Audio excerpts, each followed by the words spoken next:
federal government has approved the disbursement of 12.9 billion naira to the National Health Insurance Authority, the National Primary Healthcare Development Agency, the Nigerian Center for Disease Control and Prevention, and the National Emergency Medical Service and Ambulance System. The amount was approved at the 8th meeting of the Ministerial Oversight Committee of the Basic Healthcare Provision Fund in Abuja on Friday.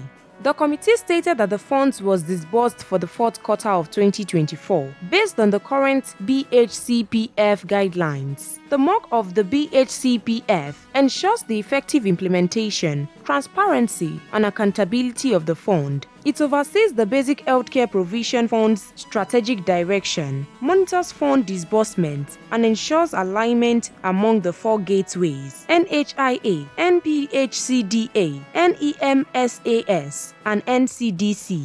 It said, in alignment with Nigeria's health sector renewal initiative and President Bola Ahmed Tinubu's endorsement of a sector-wide approach, significant reforms of the BHCPF have been initiated. Speaking with journalists, the Coordinating Minister of Health and Social Welfare, Professor Mohammed Pate, noted that the federal government is making progress in improving the governance of the health sector and the population's health outcomes. Pate added that 2.4 vulnerable Nigerians have been enrolled in the Vulnerable Groups Fund in 1 year. The Integrated Health Workers Training is underway. We announced that we have reached 120,000 permanent health workers as part of the President's initiative.